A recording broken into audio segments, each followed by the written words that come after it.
Hey everyone, this is the second video for class 10 science chapter 4 carbon and its compounds. In the earlier video we have learned that carbon form mainly covalent compounds which are formed by sharing of electrons between two non-metals. In this video first we'll learn that what is the reason that carbon form huge number of compounds. We have already seen that there are so many compounds of carbon that exist around us. For example, the carbohydrates that we eat, the carbohydrates that is our body is made up of, the proteins, the amino acids, and huge number of compounds we have which are made up of carbon. Now there must something be very unique in carbon because of which carbon forms so many compounds. There are almost 3 million compounds of carbon that exist in nature.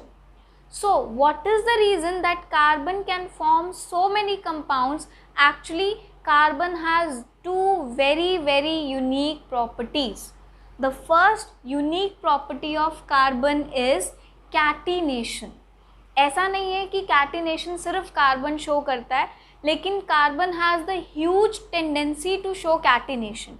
Catenation means whenever an atom combine with another atom of same type, means carbon अगर carbon atoms के साथ ही long chains बना रहा है, the self linking property.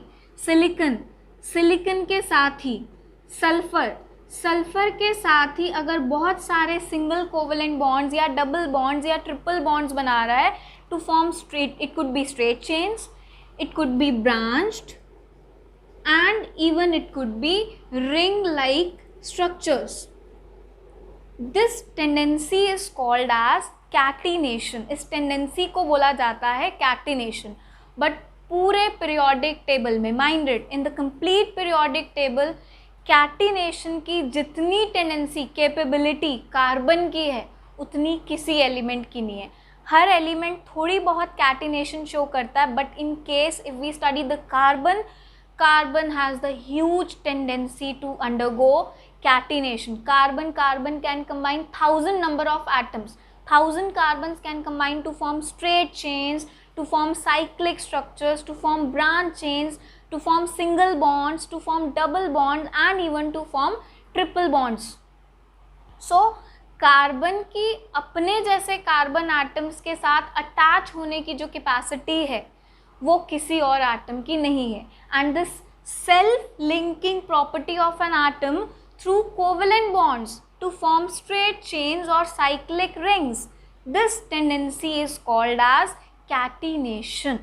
So this is one of the unique property of carbon, which is reason that carbon can form so many compounds. You can see petroleum. In petroleum there are, you can say 50 or 60, 70, 80 carbons which are attached to each other. The second unique property of carbon is tetravalency. Tetra means 4, valency means combining capacity of an atom. You know that carbon has 4 electrons in its outermost shell. So in order to attain stability, carbon can form maximum 4 bonds and can attach with 4 other atoms, which is maximum for any atom. किसी भी atom की maximum combining capacity 4 हो सकती है, 4 से ज़्यादा नहीं हो सकती. So carbon has valency 4, means at one time it can attach with 4 different atoms or same atoms. So because of these two unique properties, that is catenation and the tetravalency, carbon has versatile nature, means carbon can attach with another carbon atoms, even with nitrogen, oxygen. Carbon can form multiple bonds, double bond or triple bonds. So there are many compounds in which carbon is attached to hydrogen, oxygen, and even with nitrogen, even with halogens, Cl, Br, etc. So carbon is most versatile element in the periodic table. This is the reason we have given a separate branch to the carbon. That branch of chemistry is called as organic chemistry. So in organic chemistry we mainly see the carbon and its compounds. तो organic compounds क्या होते हैं? This is our next topic, that organic compounds. What are organic compounds?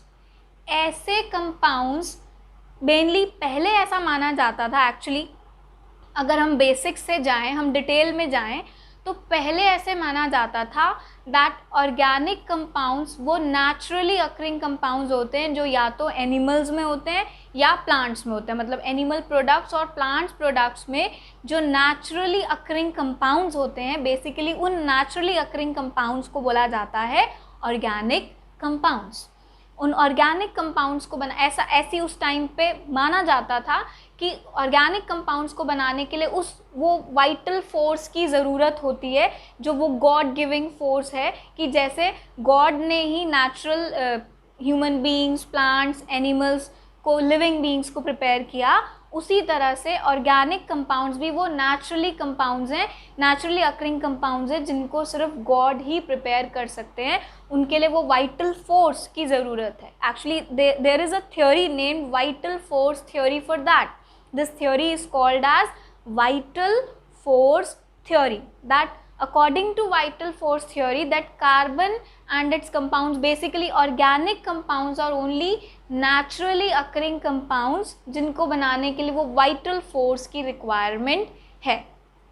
But after a very long time there was a German chemist Wöhler जिसने first time एक organic compound को laboratory में prepare कर दिया. It was prepared by chance. लेकिन वो by chance prepare किया, but उसके बाद ये पता चला कि नहीं, ऑर्गेनिक कंपाउंड सिर्फ नेचुरली अकरिंग कंपाउंड्स नहीं हैं, उनको लैब में, इंडस्ट्रीज़ में बनाया जा सकता है. The first compound he made, the organic compound he made was urea. How did he made that? Ammonium sulphate को उसने पोटेशियम साइनेटों के साथ ट्रीट किया and he form ammonium cyanate, and after heating the ammonium cyanate it formed urea. This is how the urea was formed. You don't need to learn that reaction, it's just for your information that how first the organic compound urea was prepared in the laboratory. After that the definition of organic compounds changed totally and वही definition हम आज use करते हैं. That means the compounds of carbon except oxides, carbonates, bicarbonates and carbides like sodium carbonate, उसमें भी carbon है, potassium bicarbonate, उसमें भी कार्बन है, carbon dioxide, carbon monoxide, calcium carbide, all of them have carbon but these are not considered as carbon compounds. Except these kind of compounds, all other compounds of carbon are considered as organic compounds.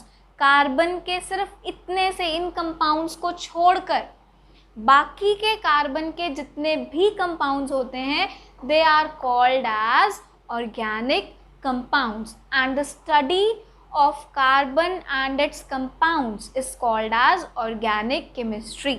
Organic compounds you can say carbon के compounds की study को क्या बोला जाता है? Organic chemistry. There is a separate branch of chemistry, and because of the versatile nature of carbon, this branch has been given to the carbon. A very important category of carbon and its compounds is hydrocarbon. As the name suggests, hydrocarbon, the compounds of carbon having only carbon and hydrogen. Carbon और hydrogen के जितने भी compounds होते हैं these are called as hydrocarbons, the compounds of carbon and hydrogen. Hydrocarbons की main sources, mainly hydrocarbons कहाँ होते हैं? You know, petroleum, natural gas, these are all hydrocarbons. Petroleum products जितने भी हैं, petrol, diesel, kerosene oil, these are all hydrocarbons. And natural gas, that is methane, these are also hydrocarbons. Hydrocarbons are of two types: saturated hydrocarbons and unsaturated hydrocarbons. As we know that carbon can form 4 bonds around each other, around itself. Carbon कभी भी stable होने के लिए 4 bonds ही बनाएगा. अगर carbon के आसपास 4 bonds पूरे नहीं बन रहे तो carbon is not at all stable. So in order to attain stability, carbon has to form 4 covalent bonds. If वो चारों कोवेलेंट बॉन्ड्स सिंगल बॉन्ड्स ही हैं, कार्बन अगर सारे एटम्स के साथ सिर्फ और सिर्फ सिंगल बॉन्ड से जुड़ा हुआ है, if carbon is only attached to other atoms through single covalent bond, such category of hydrocarbons is called as saturated hydrocarbons. अगर कार्बन या तो दूसरे कार्बन के साथ या दूसरे हाइड्रोजन के साथ सिर्फ और सिर्फ सिंगल बॉन्ड से कनेक्टेड है, तब हम उसको बोलते हैं saturated hydrocarbons, in which there is carbon carbon single bond. Obviously carbon hydrogen के साथ तो सिंगल बॉन्ड ही बनाता है, बट सैचुरेटेड हाइड्रोकार्बन में कार्बन कार्बन के साथ भी सिंगल बॉन्ड ही बनाएगा. ऑल्दो कार्बन दूसरे कार्बन के साथ डबल बॉन्ड भी बना सकता है, ट्रिपल बॉन्ड भी बना सकता है, but saturated hydrocarbons are those compounds in which carbon has formed single bond with another carbon atom. Obviously hydrogens will be there to complete the valency of carbon. So such kind of saturated hydrocarbons are alkanes. उनको कहते हैं alkanes. अभी हम alkanes को detail में पढ़ेंगे. The second category of hydrocarbons is unsaturated hydrocarbons. Whenever in hydrocarbon means there will be only carbon and hydrogen, and carbon can form only single bond with hydrogen because hydrogen has only one electron, so it can form only single bond with carbon.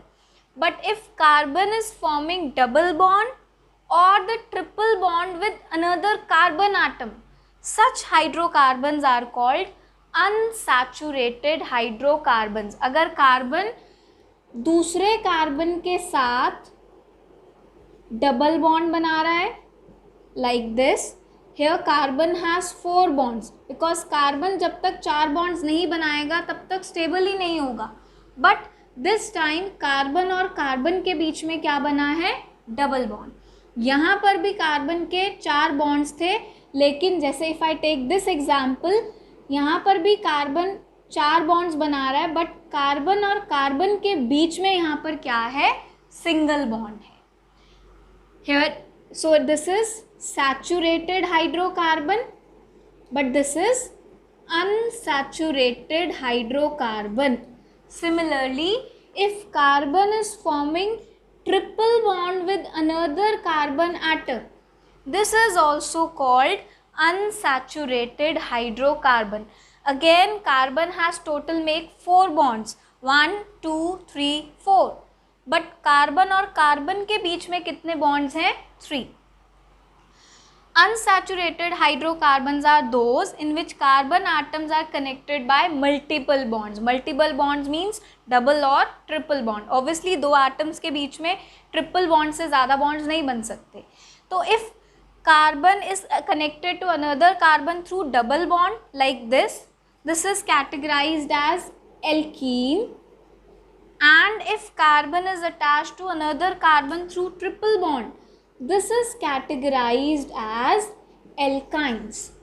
Alkanes are in saturated hydrocarbons. We can say that alkanes are saturated hydrocarbons, whereas alkene and alkynes are unsaturated hydrocarbons. Now alkanes और olefins, alkanes को olefins भी कहते हैं. they have a general formula that is CnH2n+2. धीरे धीरे हमें ये general formula याद हो जाएगा, बट अदरवाइज हमें याद भी करने की ज़रूरत नहीं है. हमें वो कॉन्सेप्ट याद रखना है कि एल्केन में कार्बन के आसपास सिर्फ और सिर्फ क्या होते हैं? Single bonds. और हाइड्रोकार्बन मतलब कार्बन या तो कार्बन के साथ अटैच्ड होगा या हाइड्रोजन के साथ. और कार्बन कब स्टेबल होता है? कार्बन की वैलेंसी है 4, means it has to attach with 4 other atom. It could be other carbon और it could be other hydrogen atom. So if in this compound there is only one carbon, so carbon की चारों valencies किससे satisfy होंगी? Hydrogen से। Alkanes एक पूरी class है organic compounds की। एल्केन में भी बहुत सारे ऑर्गेनिक कंपाउंड्स आते हैं। यहाँ पर कार्बन में एक कंपाउंड है, सॉरी, इस कंपाउंड में एक कार्बन आटम है। सिमिलरली यहाँ पर 2 कार्बन आटम है, बट क्योंकि ये एल्केन है तो कार्बन और कार्बन के बीच में क्या होगा? Single bond. कार्बन एक बॉन्ड ऑलरेडी बना चुका है, तो बाकी के 3 बॉन्ड्स वो किसके साथ बनाएगा? हाइड्रोजन के साथ। ये कार्बन भी एक बॉन्ड ऑलरेडी बना चुका है, बाकी के 3 बॉन्ड्स किसके साथ बनाएगा? हाइड्रोजन के साथ। Let's take one more example. There are 3 carbons. Carbon and carbon can be connected only through single covalent bonds because we are studying alkanes right now. Carbon का एक बॉन्ड ऑलरेडी फॉर्म हो गया, बाकी के 3 valencies किससे satisfy होंगी? Hydrogen से। इस कार्बन के 2 बॉन्ड्स ऑलरेडी फॉर्म हो गए, बाकी के कितने बच गए? 2। वो 2 किससे सेटिस्फाई होंगे? हाइड्रोजन से। इस कार्बन का एक बॉन्ड ऑलरेडी फॉर्म हो गया, बाकी के बच गए 3। वो 3 किससे सेटिस्फाई होंगे? हाइड्रोजन से। अगर आपने ये फॉर्मूला माइंड में रखा, अगर आपने ये कॉन्सेप्ट अच्छे से समझा, तो आपको जनरल फॉर्मूला भी रटने की ज़रूरत नहीं होगी। वैसे हम चेक कर सकते हैं, जैसे यहाँ पर कार्बन है 1, CN, N हो गया 1, H कितने हैं? 4, H 2 इंटू N की वैल्यू है 1 प्लस 2 कितना आया? CH4। Carbon 1, hydrogen 4। यहाँ देखते हैं कार्बन कितने हैं? 2। हाइड्रोजन कितने हैं? 1 2 3 4 5 6। Let's take N is equals to 2. If I put N is equals to 2 here, C2H2 into 2 plus 2, it would be C2H6. So यहाँ पर भी ये फॉर्मूला फिट हो रहा है। इसमें देखते हैं, there are 3 carbon atoms and there are 3, 3, 6 and 2, 8 hydrogen atoms. Let's put 3 here, C3H2 into 3 plus 2, that is C3H8। तो मतलब सारे एल्केन्स इस जनरल फॉर्मूला में फिट होते हैं। That's why it is the general formula of alkanes. In alkanes it could have 1 carbon, it could have 2 carbon, it could have 3 carbon, 4 carbon, 5 carbon, 6 carbon and so long. जितने मर्जी carbon atoms हो सकते हैं, but the condition is that carbon and carbon should have only single bonds. Carbon की 4 valency satisfy होनी चाहिए, या तो कार्बन के साथ या हाइड्रोजन के साथ, और जनरल फॉर्मूला ये होना चाहिए। तो वो सारे ऑर्गेनिक कंपाउंड्स जो इन कंडीशंस को फुलफिल करेंगे, उनको हम क्या बोलेंगे? Alkanes. Similarly we have alkenes and alkynes. I hope this is very very clear to you.